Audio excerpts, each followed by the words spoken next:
Ers rhai wythnosau rwan, mae Emyr ac eraill wedi bod yn pregethu o efengyl Ioan. Heddiw, ni wedi cyrraedd pennod 5, a ni'n clywed fod Iesu yn teithio nôl i Jerusalem i fynd i ddathlu un o wyddau mawr yr Iddewon. Ers y tro diwethaf Iesu fod yno, mae wedi gwneud sawl peth rhyfeddol, fel troi dŵr yn win mewn priodas, taflu pobl anonest allan o'r deml, iachau bachgen o bron y marw, a dysgu llawer o bobl am Dduw. Yn y stori heddiw, mae Iesu yn mynd i bwll yn Jerusalem o'r enw Bethesda. Doedd hwn ddim fel bwll nofio arferol, yn llawn hwyl, a lot o blant yn splasio, a mynd lawr sleids, a lot o sŵn chwerthin. Roedd hwn yn bwll lle roedd yna lot o boen a salwch. Roedd yna lwythi o gleifion yn mynd yno i fod wrth ymyl y bwll. Rhai yn ddall, rhai methu cerdded, rhai methu symud o gwbl. Roedd rhain i gyd wedi dod at y pwll yn gobeithio can nhw ei iachau. Roedd rhai wedi bod yn aros yno am amser hir iawn. Y rheswm dros hyn oedd fod y dŵr yn symud yn rhyfeddol. Ac roedd y bobl yn credu, os llwydden nhw gyffwrdd y dŵr gyntaf am fod dŵr yn symud, y bydden nhw yn cael ei iachau.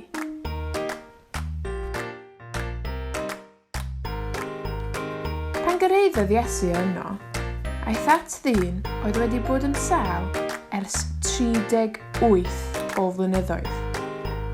Blant, dyn ni wedi bod yn aros adre a methu wneud lot o bethau ers yn hir iawn yn y cyfnod yma. Ond roedd y dyn yma wedi bod yn aros i gael ei iachau am 38 o flynyddoedd. Gofynnodd Iesu i'r dyn, wyt ti eisiau cael dy iachau? Nawr, dwi'n siŵr oedd hwnna yn swnio fel cwestiwn ychydig yn od. Gan fod pawb yno mwyn cael ei iachau. Ond nath y dyn ateb Iesu beth bynnag. Does gen i ddim neb i helpu fi mewn, meddai. Ac mae rhywun arall yn cyrraedd yno cyn fi bob tro.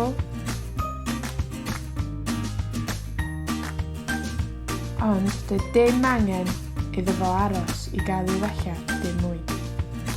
Dywedodd Iesu, sef ar dy draed, cod y fatras a cherdda. A dyna wnaeth y dyn. Nes ymlaen, daeth Iesu at y dyn eto, tro hyn yn y deml. Dywedodd wrtho, edrych, ti'n well? Rwan mae angen i ti stopio pechu, neu gall rhywbeth lot gwaith ddigwydd i ti. Roedd Iesu eisiau gwella'r dyn yma. Ond nid jyst iachau'r salwch, ond iachau ei galon hefyd. Oherwydd fod Iesu yn ei gario. Y peth gwych am y stori yma ydy cofio bod Iesu eisiau yn iachau ni hefyd. Ein bod ni'n mesio fyny drwy'r amser a ddim yn gwrando ar Dduw, mae Iesu dal yn ein caru ac eisiau iachau ein calon ni hefyd.